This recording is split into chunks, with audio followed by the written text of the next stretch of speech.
আসসালামু আলাইকুম বন্ধুরা, তোমরা সবাই কেমন আছো? আশা করি অনেক ভালো আছো।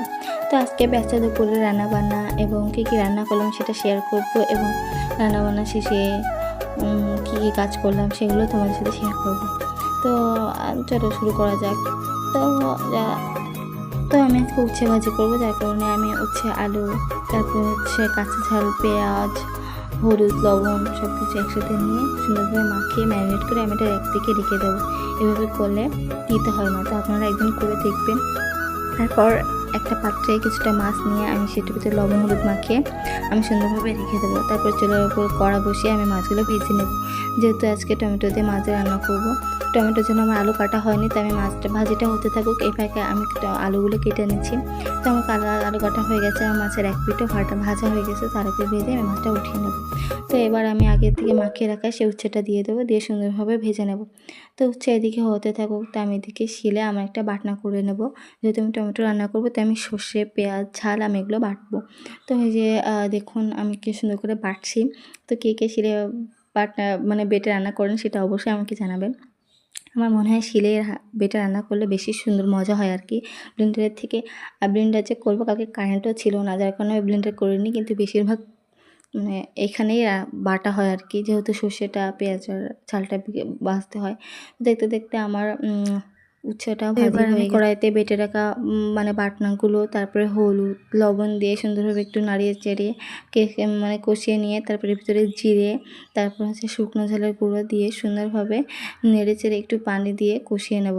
তো একটু পানি দেওয়া হয়ে গেছে, এবার আমরা কেটে রাখা আলুগুলো আমি এতে অ্যাড করে দেবো। তো আলু দেওয়া হয়ে গেছে, আলু দিয়ে সুন্দরভাবে কষিয়ে নেড়ে চেড়ে আমি মানে সুন্দরভাবে আর কি কষিয়ে নেব। তো দেখুন আমার তরকারি কালারটাও সুন্দর এসেছে।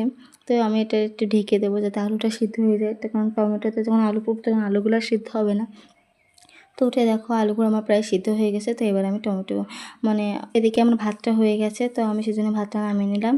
এবার আমি কষানো আলুগুলো আর মশলাগুলোর ভিতরে টমেটোটা দিয়ে সুন্দরভাবে কষিয়ে আমি পানি দিয়ে দেবো। তো পানি দেওয়া হয়ে গেছে, আমার তরকারির ঝোলটা দেওয়া হয়ে গেছে। এবার ভেজে রাখা মাছ ভাজিগুলো আমি একে একে দিয়ে দেবো। তো মাঝে এগুলো দেওয়া হয়ে গেছে, যখন বলক উঠে গেছে আমি আশেপাশের কাজগুলো গুছিয়ে নিয়েছি। রান্নাঘরে যেহেতু পাতা দিয়ে আমি রান্না করেছি, তো সেই পাতাগুলো এক জায়গায় করে আমি চুলার ভিতরে দিয়ে দিচ্ছি, নাহলে জায়গাটা নোংরা। রান্নার পরে আমার রান্নাঘরটা অপরিষ্কার রাখতে একটু ভালো লাগে না। তো সেজন্য আমি যে সব কিছু করে নিলাম। দেখুন আমার প্রায় সবই হয়ে গেছে। এবার আমি তরকারিটা দেখবো যে হয়েছে কিনা। তো আমার তরকারিটা প্রায় হয়ে গেছে, ঢাকনা উঠিয়ে দেখলাম যে ঝোলটাও হয়ে গেছে, যার কারণে এবার আমি তরকারিটা নামিয়ে নেব। তো আমি তরকারি একটা পাত্রে সুন্দরভাবে নামিয়ে নিলাম। তো নামানোর পরে আজকের আকাশটা অনেক মেঘলা, তো যার কারণে আমি দ্রুত কাজ করার চেষ্টা করছি, দ্রুত শেষ করার।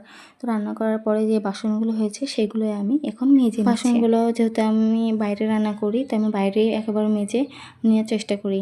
আর যেদিন একটু ঠান্ডা পড়ে সেদিন আমি মেজে রাখার চেষ্টা করি সমস্ত জিনিসপত্রগুলো। তো আগে যে বলছি যেহেতু আকাশটা অনেক মেঘ আর এই সময় আমি শ্যুট করছি, তাই ভালোভাবে দেখা যাচ্ছে। তাছাড়া মাগরিবের আজান দিলে যেমন সন্ধে হয়ে যায়, ঠিক তেমন সন্ধে হয়ে গেছে। আর ভয়ও করছিলো আমার টুকটাক, আমি যত দ্রুত সম্ভব কাজটা শেষ করি, তাই আর কি রুমে চলে যেতে চাচ্ছি। তো এই যে দেখতে দেখতে আমি যতই ডলাডলি করি না কেন, কালি জিনিসপত্র হতেই চায় না আর কি। আর যারা বাইরে রান্না করে তারাই বুঝবে যে এই বিষয়টা। এবার যেহেতু আমি সবসময় প্রতিদিনই প্রায় আমার দুপুরের রান্নাটা বাইরে করা পড়ে, তো যার কারণে বর্ষা না হলে কিছুই করা হয় না। তো দেখুন কেমন কালো হয়ে গেছে, মানে উত্তরে মেঘ হয়েছে। তো এও ভয় পাচ্ছিলো সেই সময়, যেহেতু কালো হয়ে গেছে। কিছুক্ষণ পরে দেখো কতটা বৃষ্টি। তো যারা আমার ভিডিওটা দেখতে ভালো লেগেছে অবশ্যই সাবস্ক্রাইব করবে। যদি ফেসবুক থেকে দেখো অবশ্যই লাইক, কমেন্ট এবং ফলো ভিডিওটা